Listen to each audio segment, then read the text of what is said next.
Assalam alaykum wa rahmatullahi wa barakatuh. Que la paix d'Allah, sa miséricorde et ses bénédictions descendent sur toi, sur ta maison, sur tout ce que tu portes en ce moment même. Si tu regardes cette vidéo aujourd'hui, c'est qu'une partie de toi cherche encore à croire.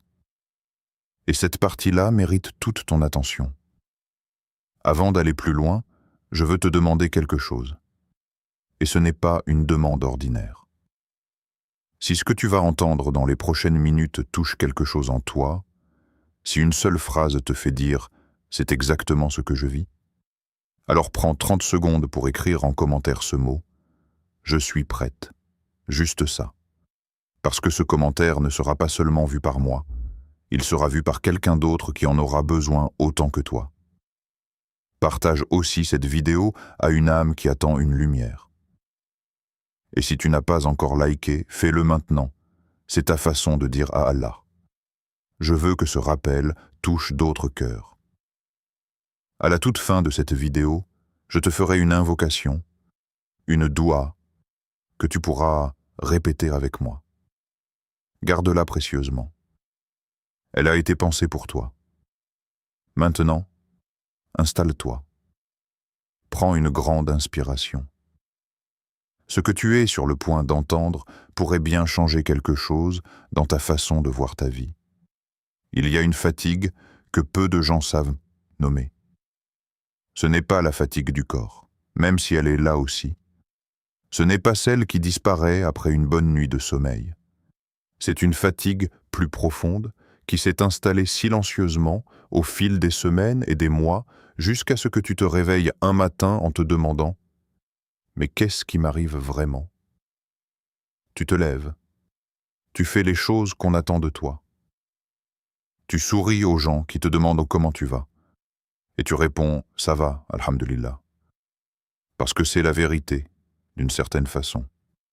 Tu sais que tu as de quoi être reconnaissant. Tu sais qu'il y a pire. Mais en même temps, quelque chose en toi ne va pas. Quelque chose ne s'est pas encore résolu. Une situation qui dure depuis trop longtemps. Une prière qui semble rester sans réponse visible. Un espoir que tu portes depuis des années et qui, certains jours, te pèse comme une pierre. Peut-être que c'est une épreuve financière qui ne finit pas. Peut-être que c'est une relation brisée avec ton conjoint, ta famille, quelqu'un que tu aimais. Peut-être que c'est une maladie, la tienne ou celle d'un proche, et que chaque matin, tu ouvres les yeux en espérant une amélioration qui tarde à venir. Peut-être que c'est simplement ce sentiment diffus de ne pas être là où tu aurais dû être à ce stade de ta vie. Ce sentiment que le monde avance et que toi tu attends. Et dans ces moments-là, il t'arrive peut-être de te poser une question que tu n'oses pas toujours formuler à voix haute. Est-ce qu'Allah m'a oublié? Est-ce que mes invocations montent vraiment? Est-ce que ce changement que j'attends va un jour arriver? Je veux que tu saches quelque chose avant même d'aller plus loin. Cette question, cette douleur-là, n'est pas une preuve de faiblesse de ta foi. C'est une preuve que tu tiens encore. Parce que quelqu'un qui aurait vraiment abandonné ne poserait plus cette question. Il ne serait pas là à écouter ce rappel, à chercher une réponse. Le simple fait que tu cherches encore est en lui-même un signe. Et dans cette vidéo, nous allons explorer ensemble ce signe. Nous allons traverser ensemble ce que le Coran dit sur ta situation. Et tu vas repartir avec une certitude que tu porteras dans ta poitrine comme une lumière. L'attente est l'une des expériences les plus difficiles de l'existence humaine. Non pas parce que nous manquons de patience, nous en avons souvent plus que nous ne le pensons. Mais parce que l'attente, quand elle se prolonge, commence à raconter des histoires. Elle commence à murmurer des choses à l'oreille de notre cœur. Elle dit « Tu vois bien que ça ne changera pas ». Elle dit « Les autres ont eu leur chance, toi pas ». Elle dit « Peut-être que tu ne mérites pas mieux que ça ». Et le danger, ce n'est pas l'attente elle-même. Le danger, c'est d'écouter ces murmures jusqu'à les croire. Il y a une réalité psychologique que les scientifiques appellent l'impuissance apprise. C'est un état mental dans lequel un être humain, ou même un animal, qui a été exposé trop longtemps à des situations douloureuses, sans issue apparente, finit par s'arrêter d'essayer, même lorsque la sortie devient disponible. Parce qu'il a appris, dans sa chair, que ses efforts ne servent à rien, que le changement n'arrive pas, que l'espoir est une forme de naïveté. Ce phénomène est réel, et il touche des croyants sincères. Des hommes et des femmes qui font leurs prières, qui lisent le Coran, qui font des douas, mais qui, intérieurement, ne croient plus vraiment à la réponse. Leur bouche dit « Ya Allah », mais leur cœur dit « mais ça ne servira probablement à rien ». Et cette fracture entre les mots et la croyance intérieure est l'une des choses les plus douloureuses qu'un être humain puisse vivre.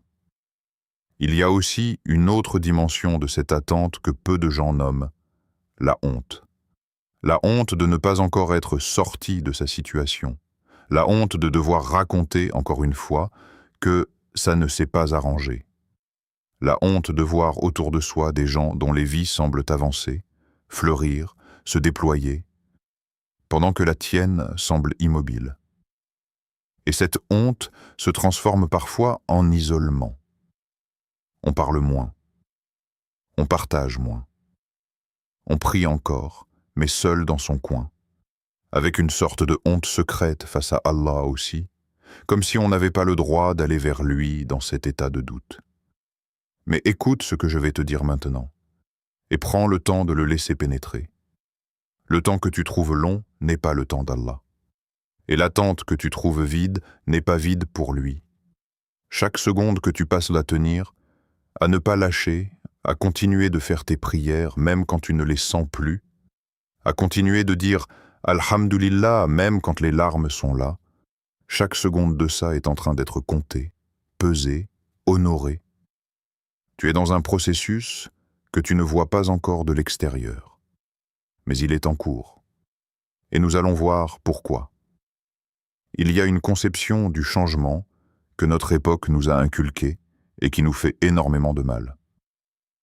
C'est l'idée que le changement est visible, mesurable, rapide, et qu'il ressemble à quelque chose de spectaculaire.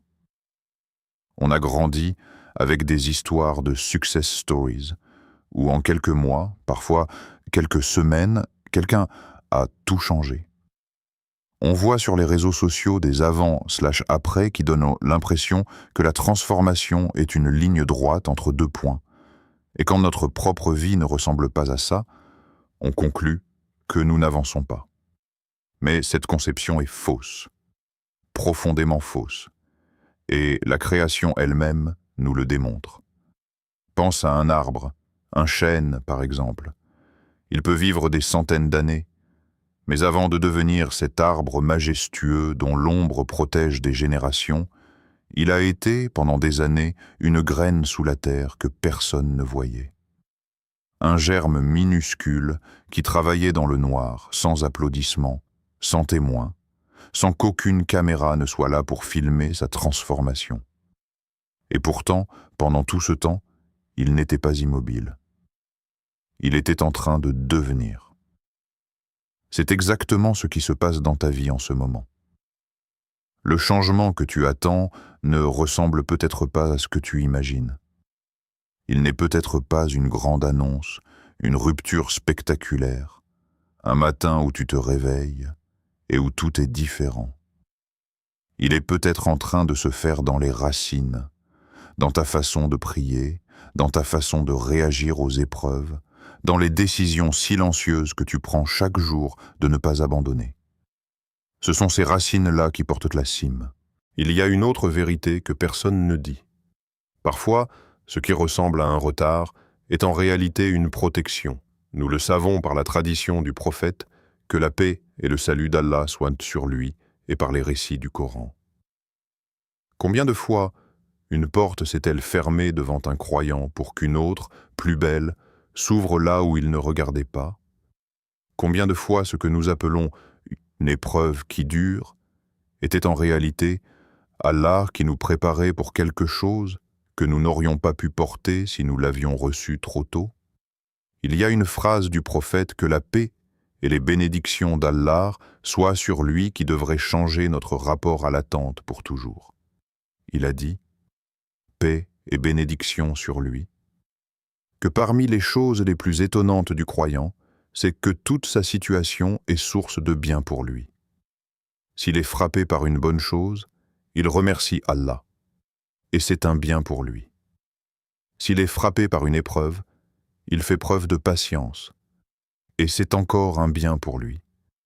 Et cela n'est accordé qu'aux croyants. Cela ne veut pas dire que l'épreuve ne fait pas mal. Cela ne veut pas dire que tu dois prétendre ne pas souffrir. Cela veut dire que dans le grand calcul de ta vie, rien n'est une perte pure. Rien n'est gaspillé. Même ta douleur travaille pour toi, si tu la portes avec foi. Maintenant, voici la vraie question. Comment Allah parle-t-il du changement dans son livre, et qu'est-ce qu'il dit exactement sur ce que tu traverses? Il existe un verset dans le Coran qui est peut-être l'un des plus cités, et pourtant l'un des moins vraiment entendus. Allah dit dans la sourate Ar-Ra'd au verset 11, « Sesungguhnya Allah tidak akan mengubah keadaan suatu kaum » dans sa version française. Certes, Allah ne modifie pas l'état d'un peuple tant que celui-ci ne modifie pas ce qui est en lui-même. Ce verset est souvent utilisé comme un appel à l'action. Bouge-toi, fais quelque chose, change quelque chose en toi. Et c'est vrai, cette dimension est là. Mais si on s'arrête là, on passe à côté de quelque chose de fondamental. Parce que la structure de ce verset dit d'abord « Allah ne change pas ». Ce n'est pas un reproche, c'est une constante. Cela veut dire qu'Allah est toujours disponible pour le changement. Allah est toujours prêt. C'est nous qui, parfois, ne nous sommes pas encore mis en position de recevoir. Mais il y a plus. Lisez la suite de ce passage. Juste après, Allah dit « Et lorsqu'il veut affliger un peuple d'un malheur, rien ne peut le repousser. » Ce verset, pris dans son entièreté, dit quelque chose d'immense. Allah est souverain sur le changement. Il peut tourner une situation dans n'importe quelle direction, à n'importe quel moment. Et quand il décide que le changement a commencé pour toi, il n'y a aucune force dans l'univers qui peut l'arrêter. Regarde ensuite la sourate Al-Inshirah, cette sourate courte, douce comme du miel, que le prophète, que la paix et le salut d'Allah soient sur lui, recevait dans les moments les plus difficiles de sa mission. Allah dit « N'avons-nous pas dilaté ta poitrine et déposé loin de toi le fardeau qui accablait ton dos ?» Puis vient la promesse double, répétée 2 fois pour que nous comprenions son importance absolue. Car avec la difficulté vient la facilité. Oui, avec la difficulté vient la facilité. En arabe, dans le premier verset, le mot « difficulté » est défini. Il porte l'article « al », mais le mot « facilité » ne l'est pas. Et les grammairiens arabes nous apprennent que lorsqu'un mot indéfini est répété, il peut désigner plusieurs choses différentes. Cela veut dire qu'il y a une seule difficulté, ta difficulté, celle que tu connais, celle qui a un nom, mais qu'elle est accompagnée de plusieurs facilités, de plusieurs sorties, de plusieurs formes de soulagement. Allah ne dit pas « après la difficulté », il dit « avec la difficulté ». Cela signifie que la solution ne t'attend pas forcément de l'autre côté de l'épreuve. Elle peut être présente en même temps que l'épreuve, cachée dans ses plis, attendant le bon moment pour se révéler. Il y a aussi ce que le Coran dit dans la sourate Youssouf, et nous reviendrons plus longuement sur cette histoire, mais il y a un moment, dans la vie du prophète Youssouf, paix sur lui, où Allah dit simplement « Ainsi, nous établîmes Youssouf sur cette terre ». Cette phrase vient après des années d'esclavage, de prison, d'injustice, de trahison. Elle vient comme une conclusion tranquille à une tempête longue et douloureuse. Et ce mot « ainsi » wa kadalika contient tout. Il dit « C'est de cette manière que nous faisons les choses, pas toujours de façon spectaculaire, pas toujours de façon immédiate, mais avec une précision, une sagesse et un timing qui dépasse notre entendement. Enfin, il y a ce hadith du prophète que la paix et le salut d'Allah soient sur lui dans lequel il dit que l'invocation du croyant est toujours exaucée. Soit Allah lui donne ce qu'il a demandé dans ce bas monde, soit il lui réserve une récompense encore plus grande dans l'au-delà, soit il écarte de lui un mal équivalent. Et dans tous les cas, ajoute-t-il, le croyant dira au jour du jugement qu'il aurait voulu que toutes ses invocations aient été remises à plus tard, tellement les récompenses seront grandes. Aucune doua n'est perdue. Aucune. La tienne non plus. L'une des choses les plus difficiles dans une période de transition profonde, c'est qu'on ne la reconnaît pas pour ce qu'elle est pendant qu'on la vit. On la reconnaît après. On se retourne et on dit « Ah, c'est là que tout a commencé à bouger ». Mais sur le moment, ça ressemblait juste à une période difficile ordinaire. Alors permettons-nous de poser une question qui pourrait changer ta façon de lire ta vie dès aujourd'hui. Et si le changement avait déjà commencé? Et si tu étais, en ce moment même, au cœur d'une transformation que tu ne vois pas encore parce que tu regardes ailleurs? Il y a des signes subtils, mais réels, que quelque chose est en train de changer dans ta vie intérieure. Et que ce mouvement intérieur précède toujours le mouvement extérieur. Le premier signe, c'est quand tu commences à ressentir une fatigue de ta propre situation. Pas la résignation, ça c'est différent. Mais une fatigue qui ressemble à un refus. Quelque chose en toi qui dit « Non, ça ne peut pas continuer comme ça. Je ne suis pas fait pour cette vie-là. » Cette fatigue-là n'est pas un signe de défaite. C'est un signe que ton âme a commencé à réclamer autre chose. Et les âmes qui réclament sont des âmes en mouvement. Le deuxième signe, c'est quand tes prières changent de texture. Peut-être que tu as remarqué que tu pries différemment depuis quelque temps. Peut-être que tu pleures plus facilement en sujude. Peut-être que tu restes assis après la prière sans savoir pourquoi, juste à respirer, à être là. Ce changement dans la qualité de ta relation à Allah, même s'il s'accompagne de doutes, même s'il s'accompagne de larmes, est l'un des signes les plus clairs que quelque chose se prépare. Allah ouvre le cœur avant d'ouvrir les portes. Le troisième signe, c'est quand tu commences à voir autrement. Quand une situation que tu aurais vécue il y a un an avec colère ou désespoir commence à éveiller en toi une sorte de sagesse calme. Pas parce que tu es devenu indifférent, mais parce que quelque chose en toi a grandi. La peur, est moins grande. L'attachement aux choses du dunya est un peu moins fort. Tu es en train de te détacher. Et le détachement précède toujours la libération. Le quatrième signe, et celui-là est peut-être le plus puissant, c'est quand tu commences à sentir que tu as besoin d'être différent.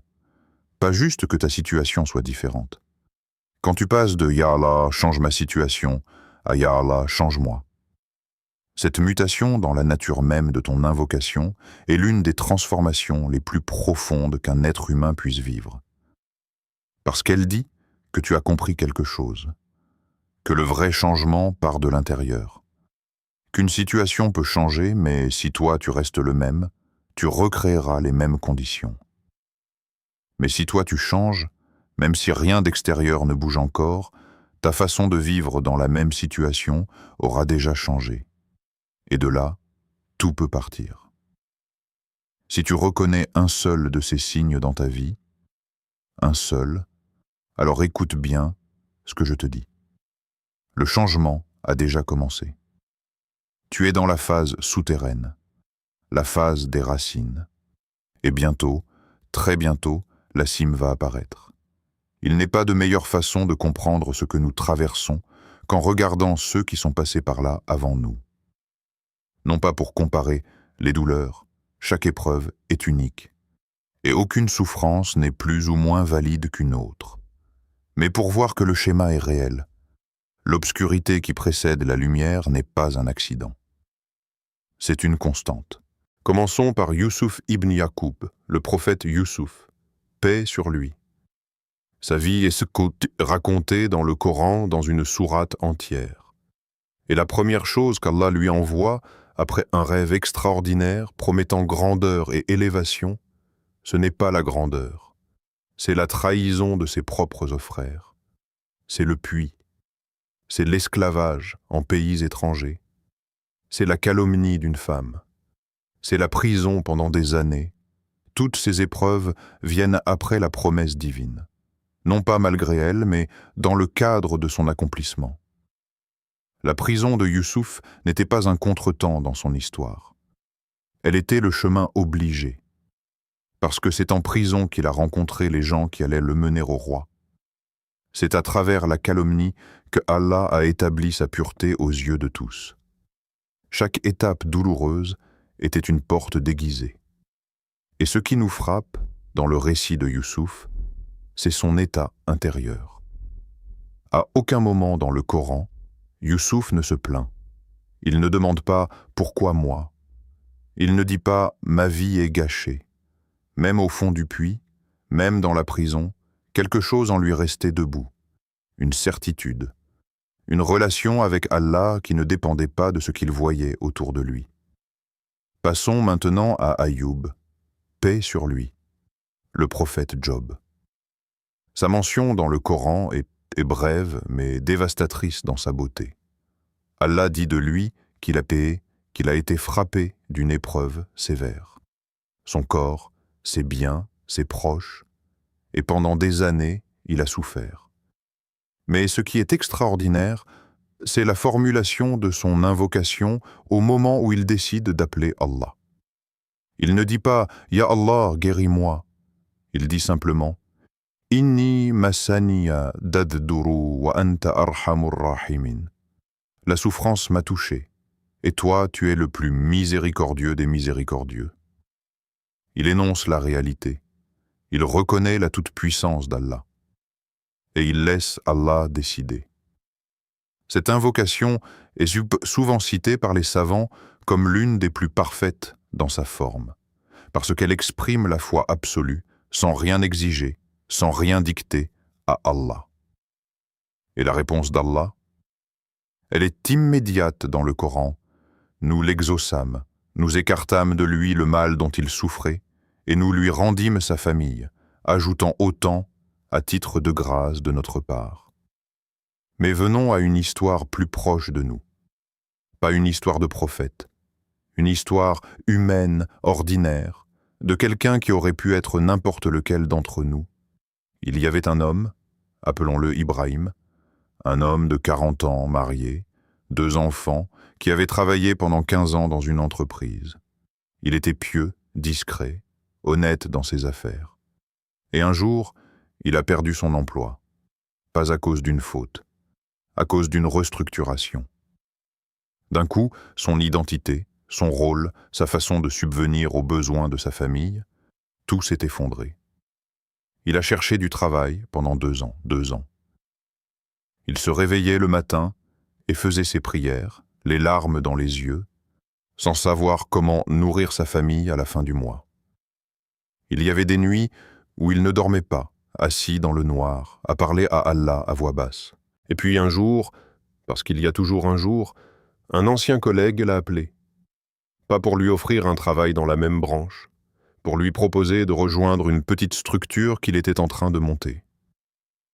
Ibrahim a accepté. Aujourd'hui, cette structure emploie 20 personnes. Et Ibrahim dit souvent que s'il n'avait pas été licencié ce jour-là, il n'aurait jamais découvert ce qu'il était vraiment capable de faire. L'épreuve l'avait envoyé exactement là où il devait aller. Ces histoires ne sont pas des coïncidences. Elles sont des patterns, des schémas que Allah inscrit dans la trame de la vie des croyants. La difficulté prépare, l'obscurité révèle, et le changement arrive toujours, de là où on ne l'attendait pas. Il serait trop facile, et finalement dangereux, de terminer sur « attends et Allah s'en occupera ». Parce que le Coran lui-même ne dit pas ça. Il ne dit pas « reste immobile et le changement viendra ». Il dit « change ce qui est en toi-même ». Et cette instruction est active. Elle exige quelque chose de toi. Alors parlons de ce que tu peux faire. Pas de grandes révolutions, pas d'actes héroïques, mais des gestes concrets, alignés avec ta foi, qui déverrouillent ce que la Providence a déjà préparé pour toi. La première chose, et c'est la plus fondamentale, reprenez possession de ta relation avec Allah en dehors de la demande. Il y a une tendance très humaine, très compréhensible, à réduire la prière à une liste de besoins. Ya Allah, donne-moi ceci. Ya Allah, arrange ça. Et il n'y a rien de mal là-dedans. Allah est Al-Wahhab, le donateur, et il aime que nous demandions.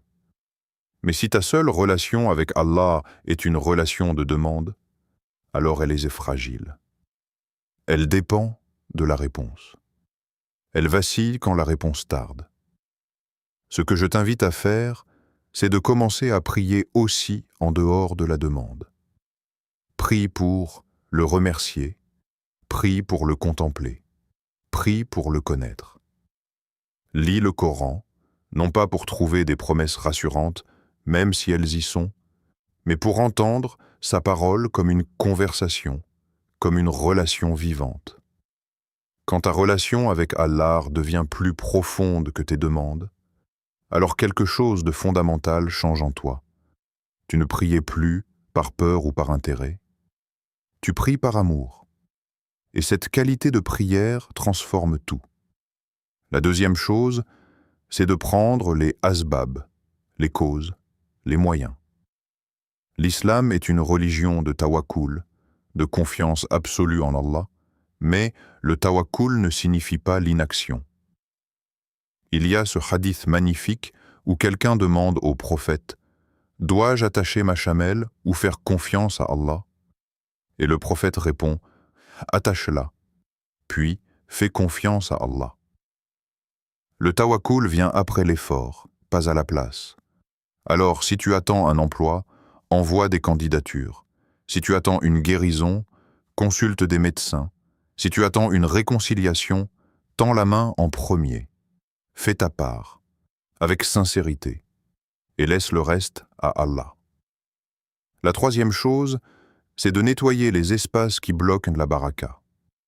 Et je parle ici non pas de superstition, mais de quelque chose de très concret. Examine ta vie et pose-toi honnêtement la question. Y a-t-il quelque chose que je sais être haram et que je maintiens dans ma vie? Y a-t-il des relations toxiques que je n'ai pas encore coupées? Y a-t-il de la rancœur, de la jalousie, un refus de pardonner?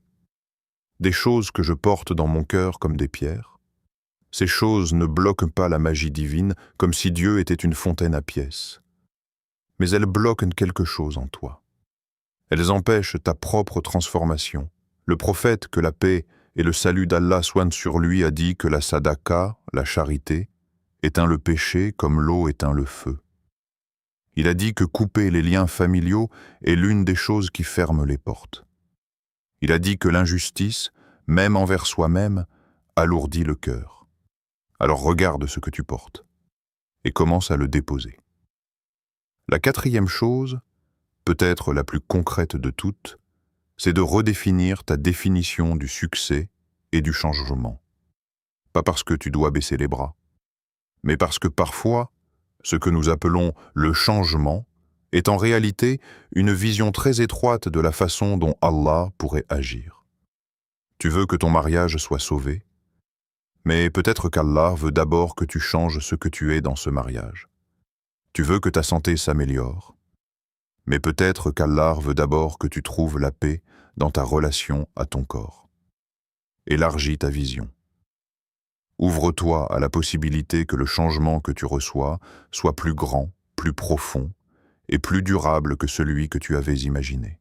Et la cinquième chose, surtout, ne fais pas ça seul. Entoure-toi. Rejoins une communauté. Cherche un frère ou une sœur de foi qui peut tenir avec toi dans les moments difficiles. L'un des noms d'Allah est Al-Wali, le protecteur, le soutien, l'ami proche. Et l'une des façons dont il manifeste cette proximité, c'est à travers les gens qu'il met sur notre chemin. Ne refuse pas ces gens-là. Il y a une sixième chose, et je veux y consacrer le temps qu'elle mérite, parce qu'elle est souvent oubliée dans les discours de motivation spirituelle. C'est la gestion de l'espoir. Il ne s'agit pas seulement d'espérer. Beaucoup de gens espèrent, et pourtant s'épuisent. Il s'agit d'espérer de la bonne manière. En arabe, le mot qui décrit l'état spirituel idéal dans l'épreuve est « raja », l'espoir actif, l'espoir qui se lève, qui marche, qui agit.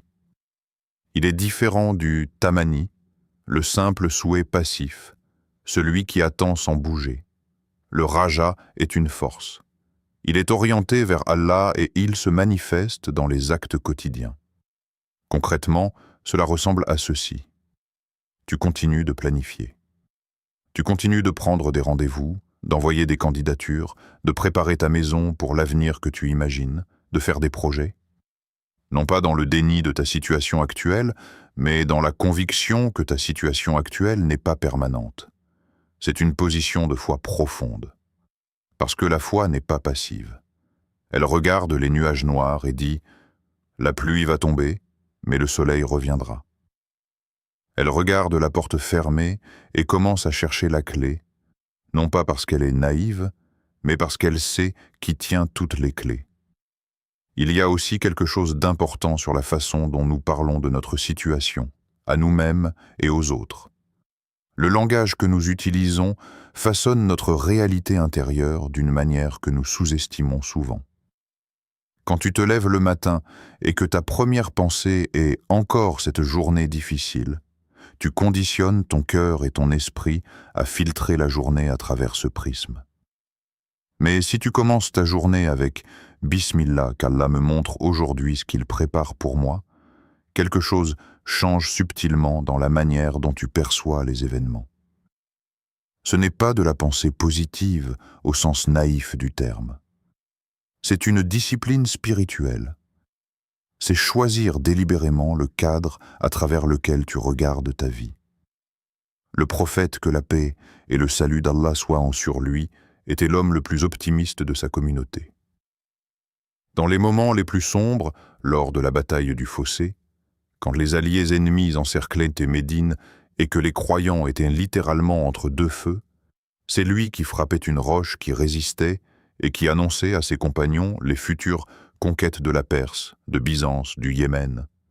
Ses compagnons souriaient, certains se demandant intérieurement s'il était sérieux, et pourtant chacune de ces prophéties s'est réalisée. L'optimisme du prophète, que la paix et le salut d'Allah soient sur lui, n'était pas une performance. C'était une vision nourrie par la certitude en Allah. Cette certitude, cette yaqin, est ce que tu dois cultiver. Et elle ne vient pas d'un coup. Elle se cultive, comme un jardin. Elle se nourrit de dhikr, de lecture du Coran, de réflexion sur les noms d'Allah, de contemplation des signes dans la création. Elle se nourrit de la compagnie de gens qui t'élèvent plutôt que de gens qui t'alourdissent. Elle se nourrit du souvenir des fois où Allah t'a déjà sorti d'une situation difficile. Parce que si tu réfléchis honnêtement, il y en a eu. Peut-être pas la situation actuelle, mais d'autres. Et si Allah l'a fait une fois, il peut le faire encore. Il y a un mot en arabe que le Coran utilise souvent pour parler du soulagement, de la sortie, de la délivrance. Faraj. Ce mot a une racine qui évoque l'ouverture, l'espace entre deux choses serrées qui s'écartent soudainement, laissant passer la lumière et l'air, comme lorsqu'on desserre les doigts d'un poing, comme lorsqu'une porte longtemps fermée pivote enfin. Et ce que nous apprend la tradition prophétique, c'est que ce faraj, ce soulagement, est promis à quiconque tient. Non pas à quiconque est parfait, non pas à quiconque n'a jamais douté, mais à quiconque tient. Le prophète, que la paix et le salut d'Allah soient sur lui, a dit « Sache que la victoire vient avec la patience, que le soulagement vient avec la détresse, et que la facilité vient avec la difficulté. Ce ne sont pas des promesses conditionnelles, ce sont des lois de la création.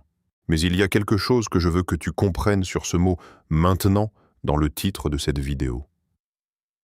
Quand je dis que ton soulagement est maintenant, Je ne dis pas que ta situation va changer dans les prochaines heures. Je ne fais pas de promesses sur le monde extérieur. Ce serait irresponsable et ce serait faux. Ce que je veux dire par maintenant, c'est ceci. Ta relation avec ton épreuve peut changer maintenant. Ta façon de la porter peut changer en maintenant. Le niveau de paix dans ton cœur peut commencer à changer maintenant. Et c'est ce changement intérieur, ce farage de l'âme, qui est la vraie délivrance dont parle le Coran. Il y a une distinction que les savants de l'islam font entre deux types de soulagement. Le premier est la disparition de l'épreuve, c'est le farage extérieur. Le deuxième est la paix dans l'épreuve, c'est le farage intérieur. Et ce deuxième type est en réalité le plus grand des deux. Parce qu'un homme riche qui vit dans l'anxiété est plus pauvre qu'un homme démuni qui vit dans la paix. La richesse intérieure précède toujours la richesse extérieure, et elle est la seule que rien ne peut enlever. Allah dit dans la sourate Al-Fatr, au lendemain de ce qui semblait être une humiliation diplomatique pour les musulmans, le traité de Hudaybiya, « Inna fatahna laka fathan mubina » nous t'avons accordé une victoire éclatante. Les compagnons, en entendant ce verset, étaient stupéfaits. Quelle victoire! Nous venons de rentrer sans avoir accompli le pèlerinage. Nous avons signé un traité qui semblait nous désavantager. Où est la victoire? Et pourtant, Allah appelait ça une victoire éclatante, parce qu'il voyait ce que les humains ne voyaient pas encore. Parce que ce traité était la graine d'une expansion que nul ne pouvait imaginer à ce moment-là. Ta situation actuelle a peut-être la même apparence. Ce qui ressemble à une impasse, Allah l'appelle peut-être déjà une ouverture. Ce que tu appelles un retard, il l'appelle peut-être une préparation. Et le titre de cette vidéo n'est pas une promesse creuse. Il est ancré dans la parole d'Allah. « Inna ma'al usri yusra » Avec la difficulté vient la facilité. Pas après, avec. Ce qui signifie qu'en ce moment même, dans ta difficulté, la facilité est déjà là. Elle t'attend juste de l'autre côté d'un voile que tu ne peux pas encore soulever, mais qu'Allah peut soulever en une fraction de seconde. Alors tiens, continue. Ne lâche pas. Pas parce que tu es fort, mais parce qu'il est fort. Pas parce que tu mérites, mais parce qu'il est Al-Karim, le généreux sans limite, et parce que sa promesse ne se dédie jamais. Nous voici arrivés à la fin de ce rappel, et avant de te donner la doura que je t'ai promise, je veux te dire une dernière chose. Peu importe ce que tu traverses en ce moment, peu importe depuis combien de temps tu attends, peu importe combien de fois tu as eu l'impression de recommencer à zéro, tu es là. Tu as regardé cette vidéo jusqu'au bout. Et ça, ce n'est pas un hasard dans le sens ordinaire du terme. C'est parce qu'une partie de toi n'a pas encore renoncé. Une partie de toi cherche encore la lumière. Et cette partie-là, c'est la meilleure partie de toi. Protège-la, nourris-la, laisse-la grandir. Le changement a commencé. Pas peut-être. Il a commencé. Allah est Al-Fattah, celui qui ouvre les portes.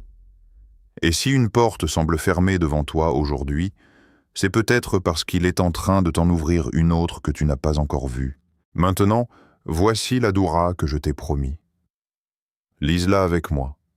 Dis-la de tout ton cœur. Ya Allah, toi qui connais ce que mes mots ne savent pas dire, toi qui vois ce que mes yeux ne savent pas voir, toi dont la miséricorde précède la colère et dont la générosité n'a pas de fond, je viens à toi dans toute ma fragilité. Je ne prétends pas mériter. Je ne prétends pas avoir toujours bien fait. Mais je viens.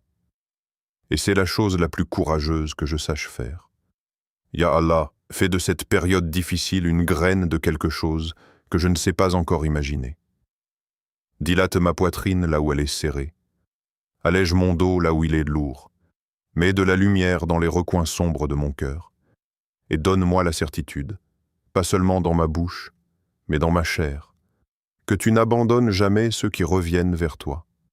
Ya Fattar, ouvre ce qui est fermé. Ya Razak, donne ce qui manque. Ya Shafi, guéris ce qui est blessé.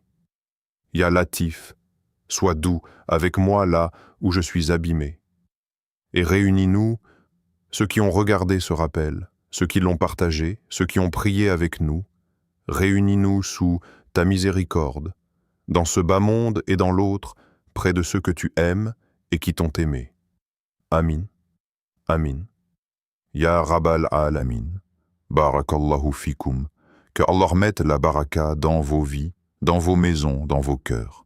N'oubliez pas de partager cette vidéo avec quelqu'un qui en a besoin.